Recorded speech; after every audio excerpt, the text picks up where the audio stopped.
Halo sahabat catatan Budi, pada bulan Juni 2021 saya berkesempatan hadir di salah satu pabrik terbesar di Indonesia juga ya, karena juga sahamnya juga leader dari sisi sektornya. Jika Bapak Ibu atau sahabat catatan Budi memiliki saham di Buyung, beras yang hoki di supermarket, nah disinilah salah satu pabrik yang terbesar itu.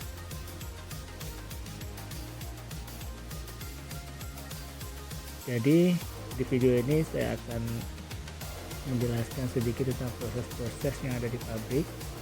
Saya usahakan untuk tidak terlalu detail karena mungkin takutnya ada fluktuasi di sini. Ini adalah kondisi tempat gabah dari sungai. Jadi ada transportasi yang dari darat dan dari sungai. Kemudian gabah itu dinaikkan ke atas untuk ditimbang dan diperiksa kadar airnya.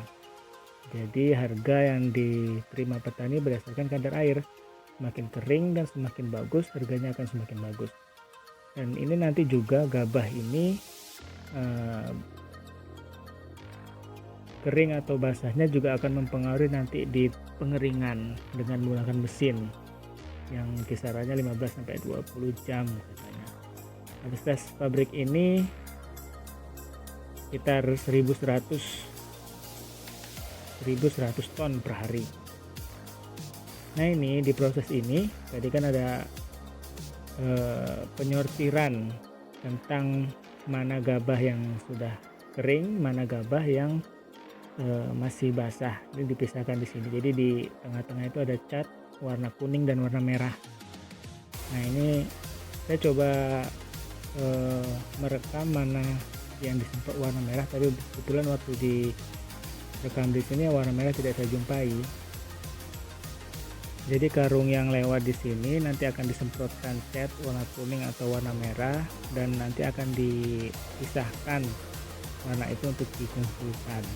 Nah ini kokpit yang membawa dari perpisahan atau pengelompokan dari gabah-gabah tadi.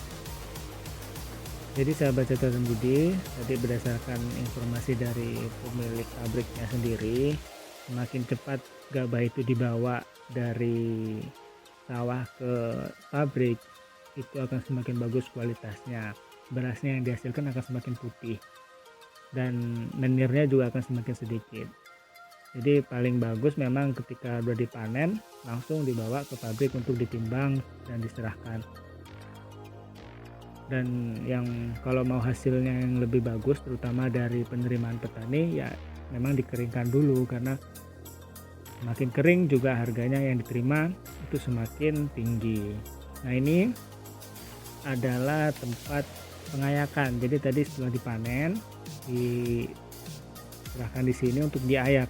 Ini ada mesin ayak, ada 2 kali mesin ayak kalau nggak salah saya dengar ya. Ini adalah sisa-sisa dari jerami-jerami yang terbawa. Nah itu dari cukup banyak ya, lumayan kalau dibuat jadi pupuk kompos itu.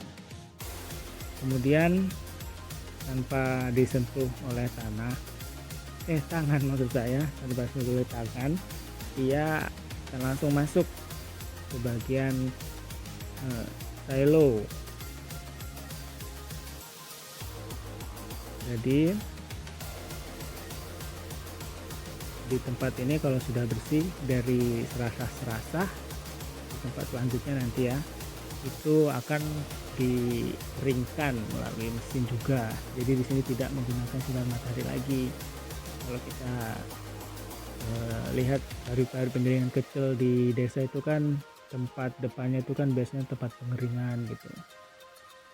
Nah, ini adalah proses terakhir yang buat mengayak tadi ya. Nanti yang warna-warna kuning itu adalah tempat pengeringannya. Jadi dikeringkan selama 15-20 jam. Kalau dia sudah kadar airnya sudah rendah, mungkin 15 jam sudah cukup. Tapi kalau masih tinggi sekitar butuh 20 jam.